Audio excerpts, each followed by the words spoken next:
Ano-ano nga ba ang mangyayari kung kumain ng pipino o cucumber araw-araw?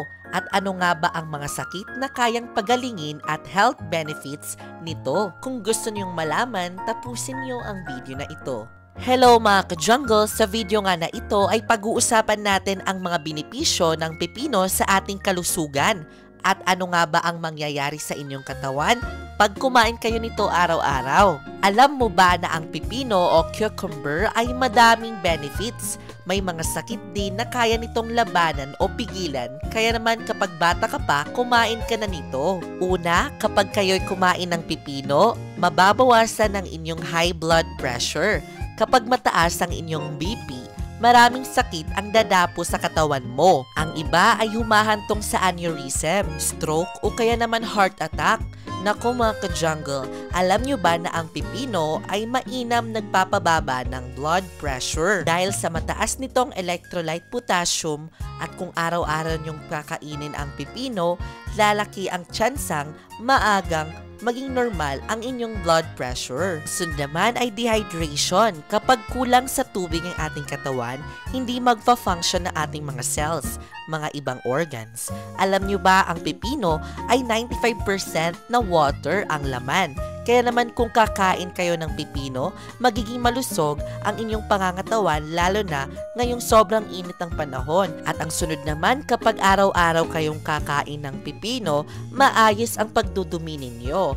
Alam nyo ba na ang pipino ay napakadaming fiber? Ang fiber kasi ay tumutulong maging normal ang ating bowel movement. Ang pipino kasi ay naglalabas ng good bacteria sa ating digestive system at ang resulta ay hindi sasakit ang inyong mga tiyan. Yan mga ka-jungle, marami talaga ang benepisyo ng pipino sa ating katawan. Bago tayo tumungo, huwag kalimutan i-share ang ating video. Ang sunod naman na benepisyo ay pampalakas ng buto.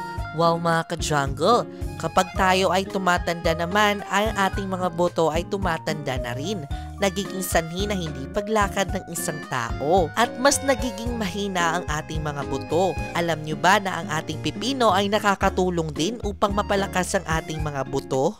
Pwede nyo itong i-blender para maging madali na lang ang pag-inom at pagkain nito. Lalo na sa ating mga lola dyan at lolo na hindi na masyadong nakakanguya. Sunod naman na benepisyo kapag araw-arawin nyo ang pipino, syempre ang pipino ay nakakatulong din sa mga mabahong hininga. Natataglay kasi ito ng pipino ng phytochemical na pumupuksa ng bakterya sa inyong bibig.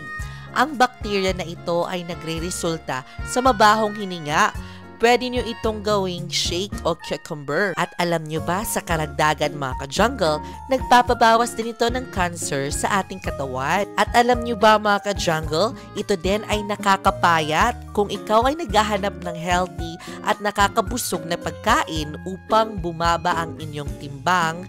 Siyempre, ito ang saktong-sakto sa inyo, ang pipino. Kapag kayo'y kakain ng pipino, nakakapag-alaga sa balat.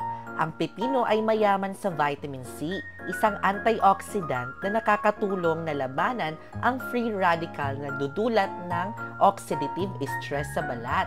Ang oxidative stress ay maaaring magdulot ng premature aging, wrinkles, sagging skin or dark spot. Ang vitamin C ay nakakatulong din na gumagawa ng collagen, isang protein na nagbibigay ng elasticity at firmness sa balat.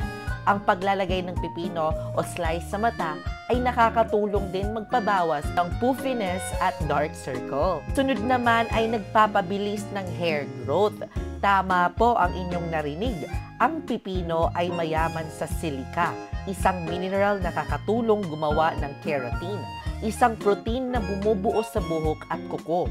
Ang keratin ay nakakatulong nagpapalakas ng hair follicles at ang pagbilis ang hair growth. Ang pipino ay mayaman sa vitamins A, B, C at E na ang mga bitamina ay nakakatulong mapanatili ang healthy at shiny ang buhok. Ayan na nga mga ka-jungle, ang dami talagang benepisyo nito. Ang huli na marami sa inyo ay magugustuhan dahil binababa ang blood sugar. Opo, pinapababa ito ang blood sugar.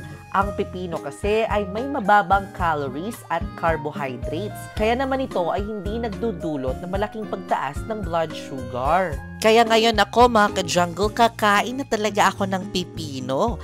Ayan! Mga ka-jungle, nagustuhan mo ba ang video natin? I-comment nyo naman na yes. Kung nagustuhan nyo ang video nito mga ka-jungle, huwag kakalimutan i-share, i-like at i-follow ang ating Facebook page kung bago ka pa lang. Ayan na nga mga ka-jungle, marami talaga ang benepisyo ng pipino sa ating katawan. At ayan na nga mga ka-jungle, maraming salamat sa panonood.